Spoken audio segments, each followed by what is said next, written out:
Installing Skyblock mods to Minecraft can be quite difficult if you do it on your own. Today, I'll teach you how to download all the mods you want, configure and optimize them to your preference, and what the best mods are for Hypixel Skyblock. Please keep in mind that if you're currently using any clients, such as Lunar, Battle Iron, or any other one, you will not be able to use any of these mods, and you'll have to switch to the default Minecraft launcher in order to do this. The only exception to this is Feather Client or Sky Client, as these are the only mainstream clients that allow you to install your own mods on them. With that out of the way, let's begin. We will first need to download the Minecraft launcher. You can get it from the Microsoft Store or use the standalone installer. Both have the download link in the description, but I prefer the standalone installer as you don't need a Minecraft account to download it, and it's more stable for mods. If you're using the standalone download, which I strongly recommend you should, click on the link below and then scroll down to the Windows Legacy launcher, click on it and you'll get the file. You'll have to wait for this to install, but it shouldn't take you more than a couple of minutes. Once installed, you'll have to log in with your own Minecraft Java account. I'm going to skip over this as I'm sure you can do it on your own. After you logged in, we will have to download the vanilla 1.8.9 install before we get Forge.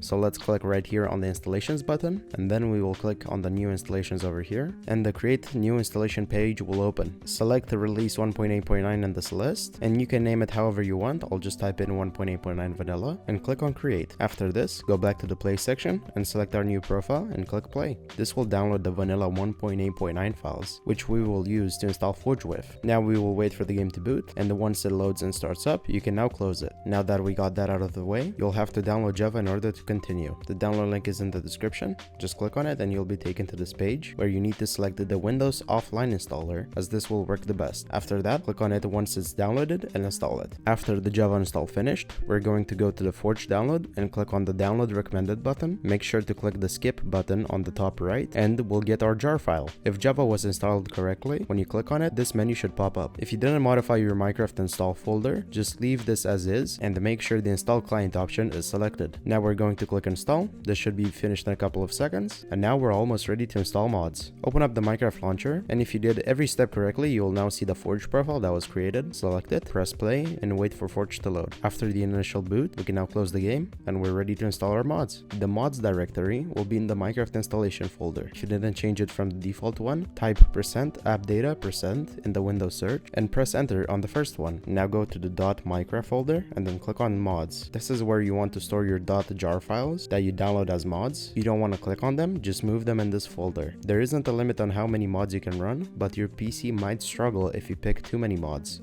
It all depends on your PC specs. For the mods that you should install, it's up to you to choose your own setup, but I have made a list of the most useful mods that you should get. You'll find it in the description.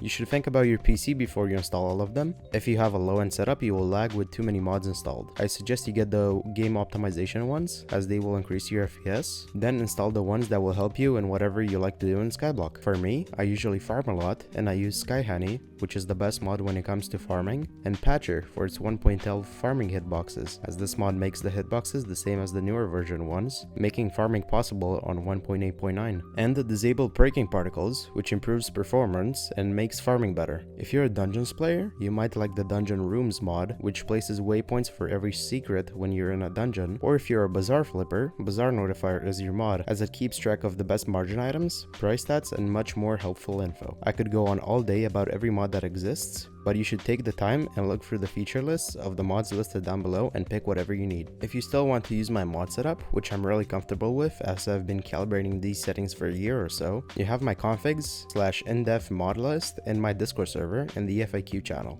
Links in the description. To install this, go to the .minecraft folder using %appdata% in Windows search and go to the config folder. This is where you want to download and paste the configs. You can also copy your config files and give them to anybody that you want to share your settings with. This is pretty much it. If you need support, just join my Discord and I'm willing to help you out. If you're interested, I have this video for you to watch. It's all about the Skyblock April Fool's update. Thank you for watching and have a great rest of your day.